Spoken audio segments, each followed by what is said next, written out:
menjalani ibadah kami ini seberapa kita ada. Tapi sih kita menjalani Tuhan.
tahu Tuhan, tidak ada pernah jalan yang rata dalam kehidupan kami.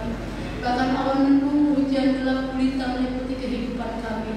Tetapi kami tidak mau menyerah, kami tidak mau berputus asa. Karena hati kami hati yang menyembah Tuhan yang hidup. Hati kami hati yang menyembah Allah yang kudus, Allah semesta alam yang menjadikan bumi serta isinya.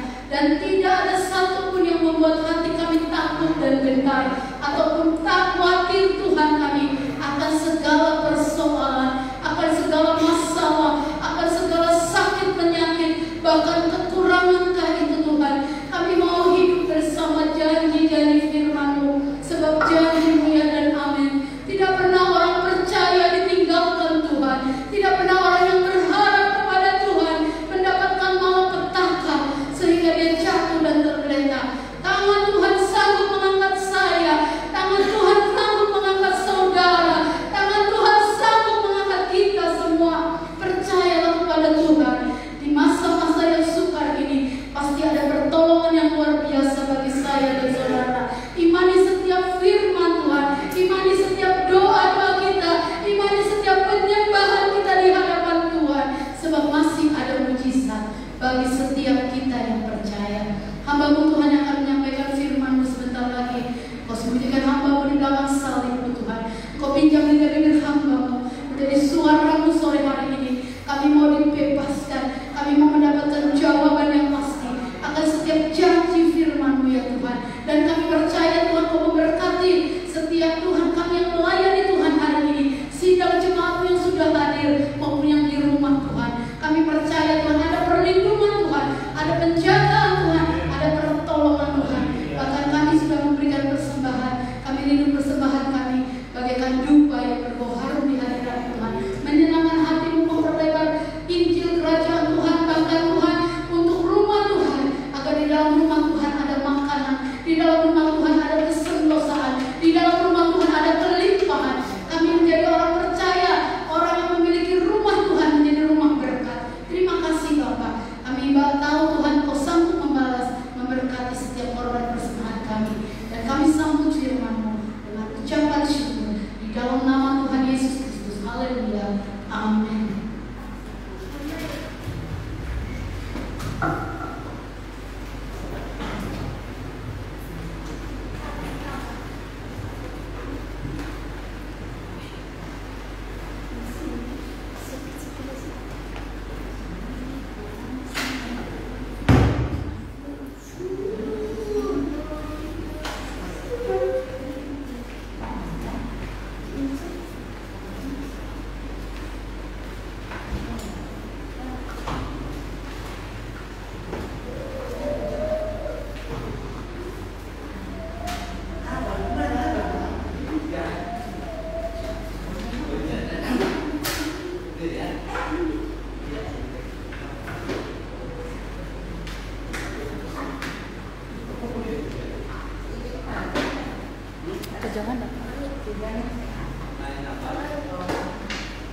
Puji Tuhan, selamat sore.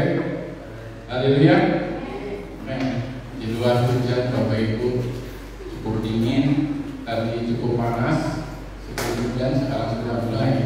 Saya punya keinginan kembali sebelum masuk dalam firman Tuhan.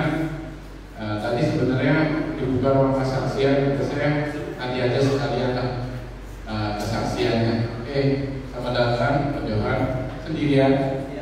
Oh, puji Tuhan. Ya,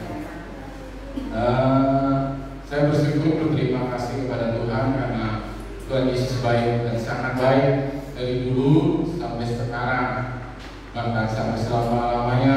Tuhan kita adalah Tuhan yang baik. Mungkin nggak bisa menampilkan, saya juga minta maaf untuk judul itu saya singkat, sebenarnya bukan disingkat sih ya, apa kali yang mau saya tampilin itu saran saya. Buatnya malam-malam waktu hari Senin atau Senin malam itu udah dapet tema langsung saya buat, dapet siapa yang itu saya buat.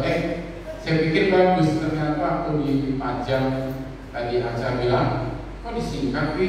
Oh iya benar juga, saya lupa sekali bahwa kalau sesuatu yang ditampilkan itu jangan disingkat kecuali pribadi ya. Jadi saya mohon maaf, di situ judulnya Tuhan yang menyertai Wi-Fi, ya saya pakai YG. Nah, kembali kesaksian saya mengucap juga kembali terima kasih kepada Bapak Ibu, saudara-saudari yang sudah mendoakan kami dalam perjalanan kami ke Solo. Ya, semua itu karena kemurahan Tuhan, karena kebaikan Tuhan. Apa yang kami lewati cukup. Kalau perjalanan saya sebenarnya secara manusia ragu-ragu bawa SIM merah, karena SIM merah itu memang ada penyakit yang belum saya benerin. Penyakitnya nggak terlalu rewel, sebenarnya memang harus waktunya. Ya, cuma seminggu kemarin saya belum sempat ke bengkel. Sebenarnya sebentar itu paling kalau nggak antri cuma sejaman lah udah selesai. Itu masalah roda-roda ya. Saya pikir ya udahlah, Tuhan tolong, pasti Tuhan tolong. Ini memang kesalahan saya. Benar. Ternyata saya pakai di tol nggak apa-apa, cuma saya memang ganti angin. Kalau sudah tol itu beda ya, perjalanan jauh saya ganti angin. Yang saya kaget waktu kita berhenti makan baru di Kertajati itu, rest area Kertajati, ternyata mobilnya mogok. Mobil biasa tenang-tenang aja, nggak ada apa-apa, nggak ada angin, nggak ada hujan. Istilahnya itu mobil baik-baik dari rumah, udah perjalanan jauh. Pas selesai, saya mau nyalakan lagi, waduh Tuhan, apa saya nggak boleh ke Solo? Mulai berpikir negatif. Ya, itulah kebiasaan manusia, ya ketakutan manusia. Singkat cerita, ya pakai kekuatan dorong. Untung Tuhan sediakan 2 orang yang lagi buangin sampah ya, pegawai rest area. Kita mau minta tolong siapa? Sebelah-sebelah itu ya istilahnya orang-orang kendaraan juga, dan rata-rata yang saya lihat mobilnya pas sebelah-sebelah kita tuh mobil-mobil bagus. Masa kita nyuruhin bos-bos, menurut saya suruh dorong, kita ini juga gak enak ya. Yang turutin mobilnya tuh bukan Avanza doang, misalnya udah kelas Fortuner, kelas Innova, aduh, malah sebelah kami itu apa ya, Alphard ya, memang rombongan banyak, badannya gede-gede, wah lumayan nih buat dorong. Terus kita udah tengok-tengok, wah ternyata Tuhan setia. Kembali lagi berulang pas, jadi berangkat dan pulang kejadiannya sama. Sudah jalan jauh dari gunung turun gunung ke apa-apa, ada masalah. Waktu di kota lampu merah, saya ngerem ke mobil, tiba-tiba langsung mati. Sudah gitu starter nggak mau, ya udah di belakang pakai. Saya pasang kasar, mogok. Ya, saya cuma lihat beberapa orang pengendara motor ternyata tidak respect. Ya, ada orang yang sudah buka kap mesin, kemungkinan itu mogok. Kalau saya pribadi, kalau saya naik motor, mungkin saya akan jujur, saya akan menolong. Sama datang tante, hujan-hujanan, Tuhan luar biasa, dipakai aja, jangan dilepas, dipakai aja, dingin lantainya ya. Puji Tuhan. Nah, dari situ saya melihat orang nggak respect gitu loh. Cuma liatin aja bahwa mobil saya mogok, malah dia di belakang langsung. Kalau mobil sama mobil oke lah, mungkin dia juga takut ngalangin ya. Tapi ini motor di depannya saya itu banyak sekali. Kalau satu orang nolong saya pikir juga pasti orang lain nolong. Tapi nggak ada. Sampai saya turun mobil, saya keluar naik turun, dia ini mobilnya ada Tuhan. Iblis diganggu kata saya. Dan singkat cerita, sebelahnya itu KFC, ya KFC apa KFC, ada tukang gojek yang biasa menggulung di situ. Tuhan sediakan orang itu, satu orang. Ternyata orang itu gak kuat juga buat dorong, ya istilahnya saya, ada istri, ada anak, ada barang ya. Dorong gak kuat, gak dapat buat dorong. Ada tukang parkir KFC itu saya tolong juga. Yang orangnya mau, Pak, kita tolong bisa Pak? Oh ya boleh. Dia nolongin saya. Tiba-tiba waktu dia lagi jalan di area parkiran, ada satu orang yang bapak-bapak turun dari Pajero sport baru. Saya lihat sekali itu mobil itu, dia turun, nggak tahu. Tapi saya lihat bukan supir, saya dari penampilan gaya-gaya ini bukan supir. Kalau supir nggak mungkin pakai celana pendek, kaosnya kaos bagus, nggak mungkin kaosnya bagus. Saya lihat celana pendeknya juga bagus. Ya, tapi dia malah sedikit kayak orang-orang Chinese yang lihat yang baju putih itu. Turun nanya kan tukang parkir.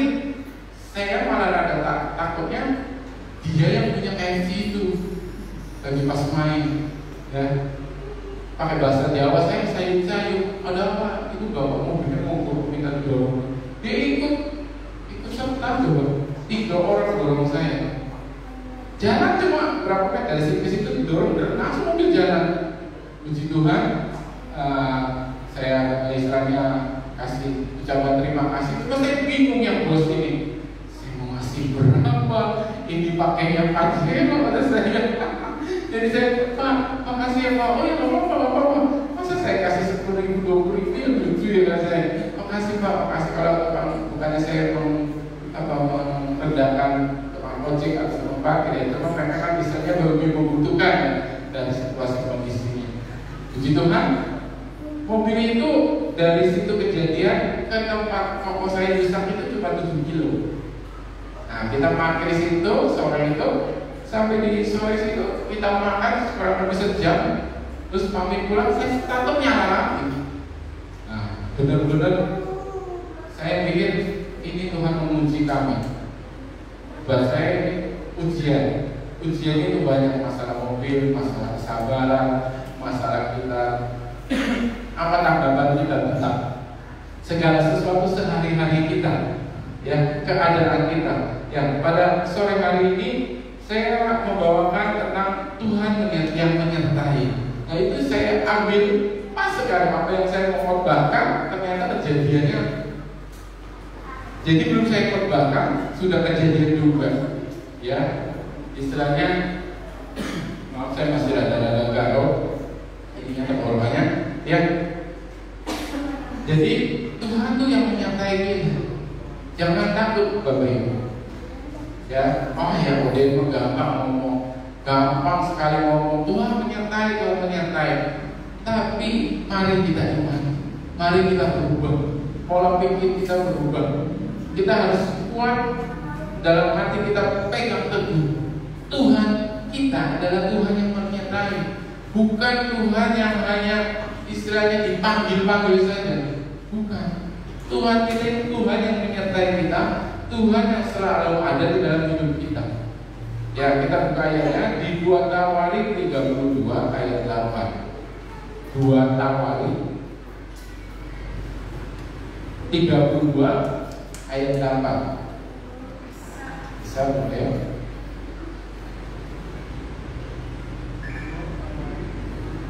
Dua Tawarik. Ya, itu backgroundnya ganti aja. Yang menyertai dia adalah tangan manusia, tetapi yang menyertai kita adalah Tuhan Allah kita, yang membantu kita dan melakukan peperangan kita. Oleh kata-kata Hizkia, Raja Yehuda itu, rakyat mendapat kepercayaannya kembali. Ya, di sini tentang seorang raja, ya, seorang yang percaya kepada Tuhan itu tidak luput dari masalah. Yang tadi saya bilang, kita itu tidak luput dari ujian, ya. Ujian, cobaan itu silih berganti dalam kehidupan kita. Kita itu enggak, karena percaya sama Tuhan Yesus, kita baik-baik saja, jalannya lurus-lurus aja.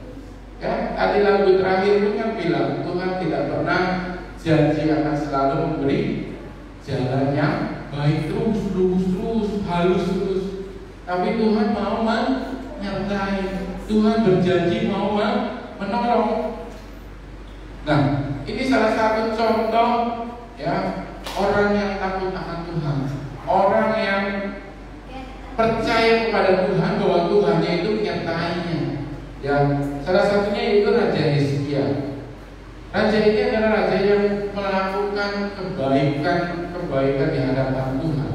Ya, dia itu apa yang dia kerjakan itu untuk memuliakan nama Tuhan. Ya, di ayat-ayat pasal-pasal sebelumnya dia mengatur rumah ibadah, dia mengatur orang-orang Lewi seperti apa, orang-orang yang mempersembahkan bakaran itu seperti apa, harusnya bagaimana, korban bakaran itu harus dibuat dari apa, mulai kapan ada korban bakaran pagi, ada korban petang, itu semua dia atur untuk memuliakan nama Tuhan. ibadah, walaupun dia raja, ya, walaupun dia orang nomor 1, dia tidak hanya memikirkan kepentingan kehidupan sosial, kehidupan yang kita jalani sehari-hari, tapi Raja Hizkia juga mementingkan kehidupan rohaninya, mementingkan kehidupan rohani rakyatnya, karena dia percaya Tuhan yang dia sembah dan Tuhan yang menyertai, ya. Tapi di sini kadang kita menjadi pertanyaannya, ya, menjadi pertanyaannya, orang Kristen tadi yang saya bilang, orang Kristen itu tidak mulus 100%, harus ada ujian, harus ada hambatan. Hambatan itu apa? Seperti kalau kita naik tangga, ya, kita naik cepat pasti ada hambatan, ada usaha yang kita lakukan supaya kita bisa naik tangga. Saya bisa berdiri di sini karena apa? Saya bisa naik dari 1, 2 lebih tinggi dari Bapak Ibu. Tapi kalau saya tidak punya usaha untuk naik, saya tetap di bawah, ya kan? Jadi istilahnya ujian atau cobaan itu jangan dibuat itu sesuatu beban, tapi anggaplah itu sesuatu Bapak Ibu untuk melangkah naik, supaya Bapak Ibu bisa melihat sesuatu yang luar biasa yang Tuhan sudah sediakan. Amin. Nah, kok Raja Hizkia sudah baik, dia sudah memuliakan nama Tuhan, tapi dikasih ujian yang dia tadi saya bilang, karena Tuhan itu mau kita itu naik lebih lagi, ya. Dan ini kasus Hizkia di ayat yang 32 ayat 8 ini, kita baca dulu deh ayat awalnya biar Bapak Ibu lebih paham. Ayat 1. Setelah peristiwa yang menunjukkan kesetiaan Hizkia itu, datanglah Sanherib, Raja Asyur menyerbu Yehuda. Ia mengepung kota-kota berkubu dan berniat merebutnya. Ya, lanjut ayat 2. Ketika Hizkia mengetahui bahwa Sanherib datang, Tuhan hendak memerangi Yerusalem. Ketiga, ia berunding dengan para panglima dan pahlawannya untuk menutup segala mata air yang terdapat di luar kota, dan mereka itu bersedia membantunya. Lanjut. Maka bermula banyak orang, mereka menutup semua mata air dan sungai yang mengalir dari tengah-tengah negeri itu. Kata mereka, mengapa Raja Asyur harus mendapat banyak air kalau mereka datang? Lanjut.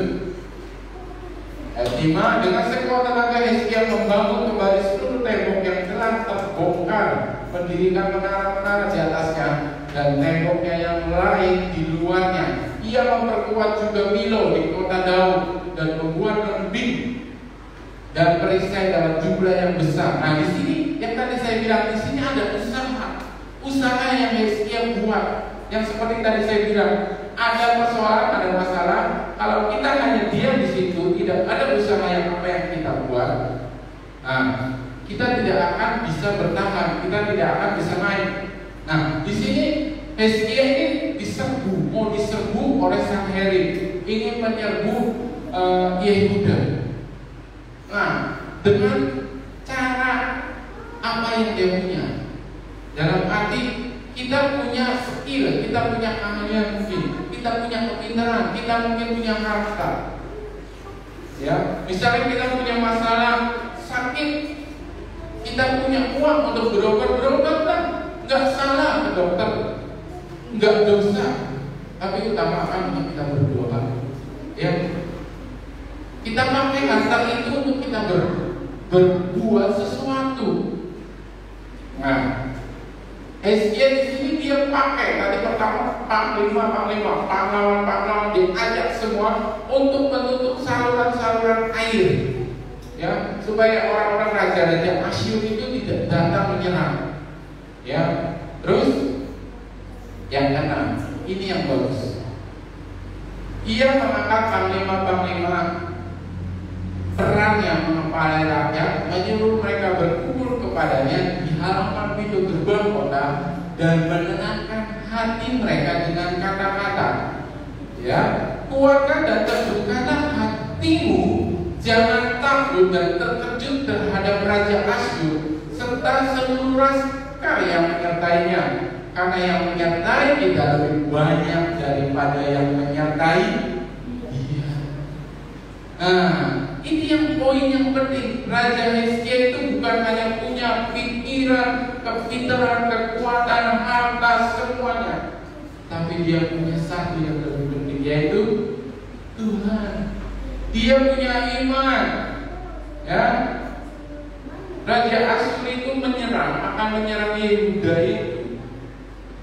Dengan sombongnya dia mengirim 185.000 tentara.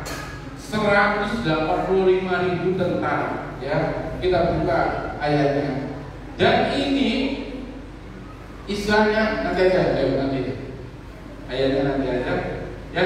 Jadi Raja Asyur ini akan mengirim begitu banyak pasukan untuk menyerang Yehuda. Tapi Raja Hizkia, karena dia dekat dengan Tuhan, karena dia percaya bahwa Tuhan yang menyertai. Jangan selalu pergunakan apa yang selalu kita andalkan dalam hidup kita. Dalam arti, jangan 100% itu saya bisa dengan kekuatan saya. Oh, saya bisa dengan hikmat saya. Itu tidak apa-apa, tidak salah. Tapi paling utama yaitu utamakan Tuhan. Ini adalah pelajaran iman. Hizkia melakukan pelajaran iman. Ya, di mana tentaranya kalau dikumpulin sama tentara ini jauh. Tentaranya Raja Asyur ini 185.000 tentara Asyur. Bayangin aja. Berarti kan kalau perang harus menyamai seperti itu. Nah, Raja Hizkia itu benar-benar beriman. Dia sudah baik. Tapi kadang manusia berpikir begini, oh Tuhan, itu orang udah baik, kok dikasih cobaan, ya, pokoknya supaya dia naik level. Nah, harusnya orang baik itu langsung cobaan itu, nggak butuh proses. Tidak, semua itu harus butuh proses.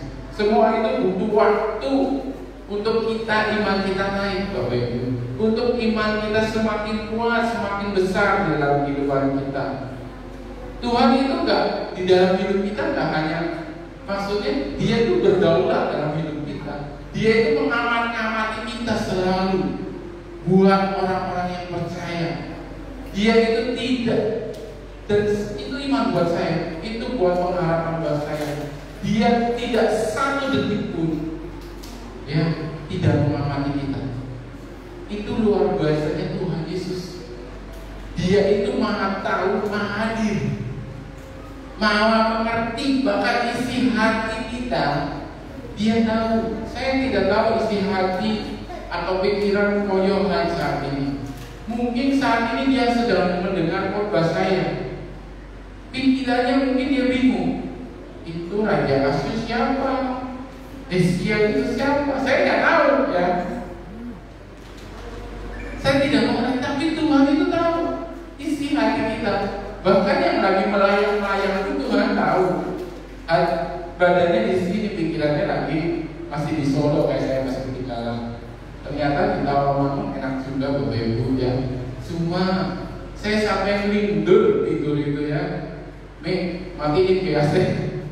Saking dingin. Ternyata saya udah pakai selimut, pakai kaos kaki, pakai jaket, kebangetan Bapak Ibu, ya. Yang dua anak saya itu, enak banget dia, ngeplay, ya, kayak tidur di lemari es, minta ampun, malah pada buka-buka baju. Saya tidur di kasur dingin, tidur di bantalnya dingin. Aduh, prime, kayak rasanya itu kayak sebentar-bentar deketin mesjid apa? Itu apa hangat itu, ambil lagi air hangat putih, dulu ke sebelah, biar hangat kan. Baru beberapa menit, Bapak Ibu udah dingin lagi. Ya ampun Tuhan, menikmati kemurahan Tuhan, kebaikan Tuhan, walaupun buat saya kedinginan gitu ya, tapi buat ya anak-anak seneng banget itu. Malah kata si Eksen, nanti kesini lagi ya, baru mau villa. Doa aja kuat-kuatin biar bisa ke sana, ajak Moses biar sama-sama suka gigi tuh kalian. Ya, kembali kepada firman Tuhan. Kenapa Tuhan nggak langsung gitu ya, sampai istilahnya Hizkia ini harus memanggil panglima-panglimanya bekerja sama dengan pahlawan-pahlawan di Yehuda untuk memerangi, siap gitu, siap untuk bertempur, mempersiapkan kekuatan secara fisik. Tuhan itu mau gimana waktu kita menghadapi masalah keadaan hidup kita, ya itu yang akan menjadi apa istilahnya bantu untuk kita maju. Apakah kita bisa melangkah dengan pelan-pelan tapi pasti? Apakah kita bisa berjalan dengan hanya maunya cepat selesai, dengan cara apapun selesai? Ya, nah Tuhan itu melihat. Nah baru ya. Ayat ini berhubungan dengan ayat yang akan kita baca. 2 Raja-Raja 19 ayat 34 dan 35. Ini kehebatan Tuhan kita. Ayat 34, 19:34, 2 Raja-Raja. Dan aku akan memagari kota ini untuk menyelamatkannya oleh karena aku dan oleh karena Daud hambaku. Lanjut. Maka pada malam itu keluarlah malaikat Tuhan, lalu dibunuhnyalah 185.000 orang di dalam perkemahan Asyur. Keesokan harinya pagi-pagi tampaklah semuanya bangkai orang-orang mati belaka.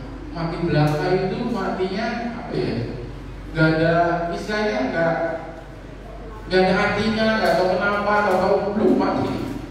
Jadi kayak semacam aneh kalau secara pikiran, secara logika. Nah, cuma semalam dibunuhnya 185.000 orang. Yang keluar itu yang bunuh siapa? Bukan Tuhan, cuma nyuruh malaikat. Satu malaikat bisa bunuh segitu banyak. Kalau Tuhan menyertai kita, apapun masalah kita berderet bertubi-tubi, berkilo-kilo mungkin, ya. Tapi kalau Tuhan menyertai kita, itu gak ada apa-apanya Bapak Ibu. Kita cuma hanya wow, kok bisa? Ya, salah satunya ini sih cuma kemurahan Tuhan lah, semua orang Bapak Ibu.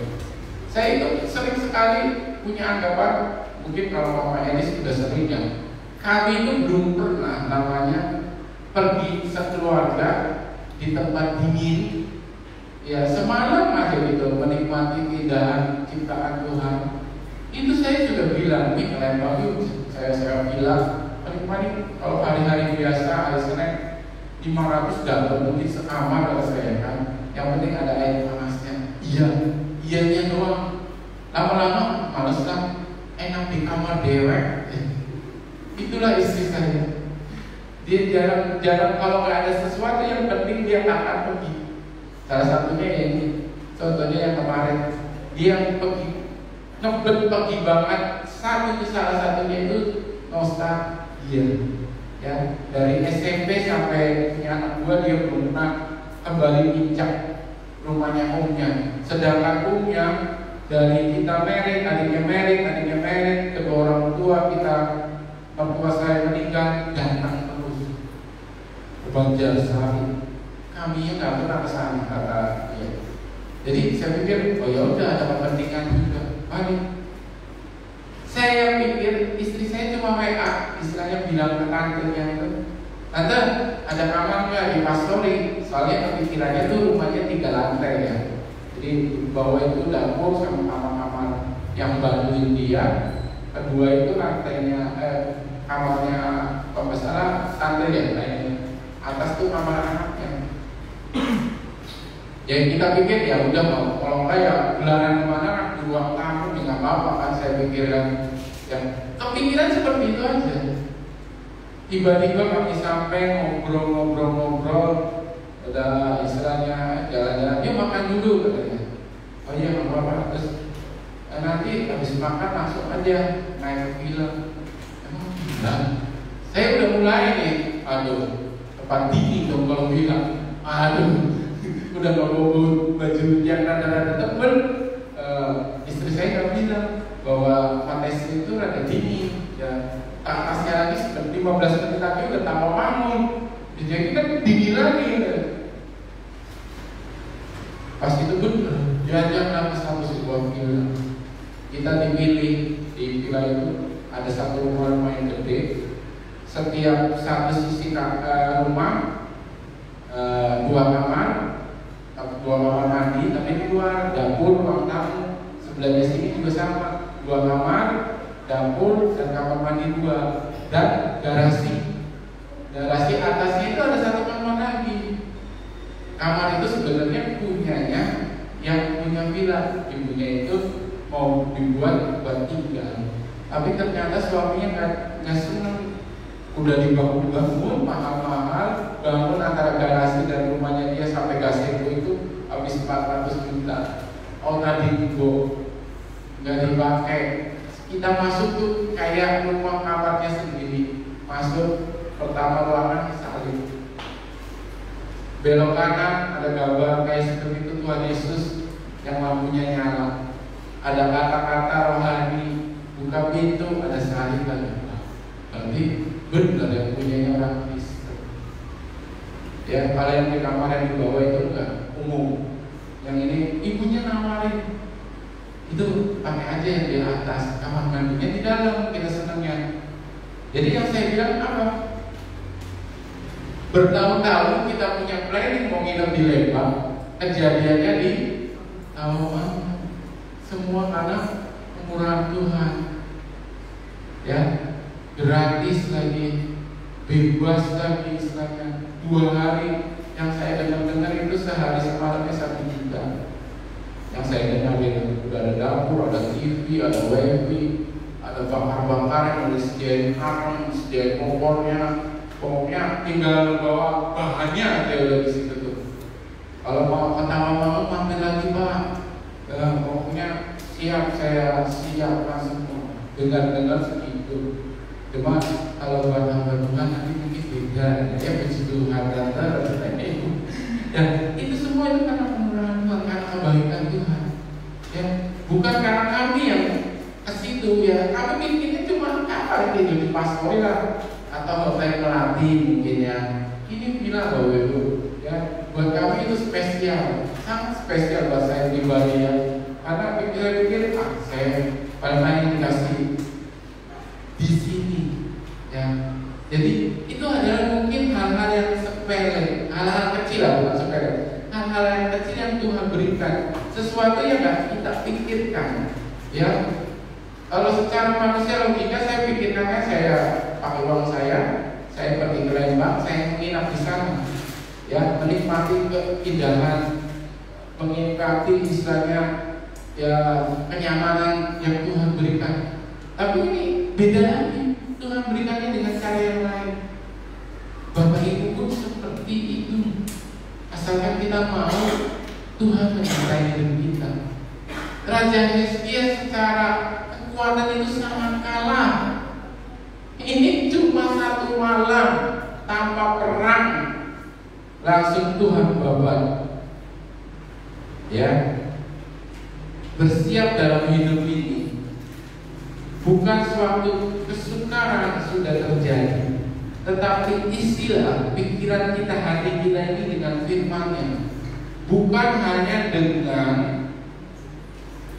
pengetahuan Alkitab, pengetahuan firman itu, Tapi dalami firman itu, terangkan dalam hidup kita. Ya, firman itu seperti apa di dalam hidup kita? Apakah firman itu bisa membuat hidup kita semakin baik? Bukan hanya mengenal ya, pengetahuannya saja yang kita tahu. Oh, kita harus orang Kristen itu harus mengasihi, orang Kristen harus mengampuni. Tapi ternyata kita tidak bisa mengasihi, tidak bisa mengampuni. Orang Kristen itu tidak boleh berbohong. Tapi kita masih sering-sering berbohong. Orang Kristen itu banyak ini. Tapi masih kita sering melakukannya. Ya, kita hanya mengenal dengan pengetahuan, hanya mengenal, hanya mengerti, mengenalnya saja, tidak mau mendalami. Ya, untuk mempercayai bahwa Tuhan itu ada menyertai kita. Syaratnya gampang, bukan? Ya, mau mengenal Tuhan, mau mendalami firman-Nya, mau mengenal pribadinya. Seperti Hizkia, dia pakai seluruh apa yang dia punya untuk memuliakan nama Tuhan. Ya, bukan walaupun kesananya anak-anaknya tidak memuliakan nama Tuhan. Itu kan istilahnya pribadi lepas pribadi. Kalau kita memuliakan Tuhan, keselamatan itu di tangan kita. Keselamatan itu Tuhan yang punya, tapi kita yang harus menjaga keselamatan itu adalah karunia, supaya kita selalu untuk memuliakan nama Tuhan. Saya undang ke pemain musik ke depan, kakak Tasya sebagai bisa.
Ajarkan kami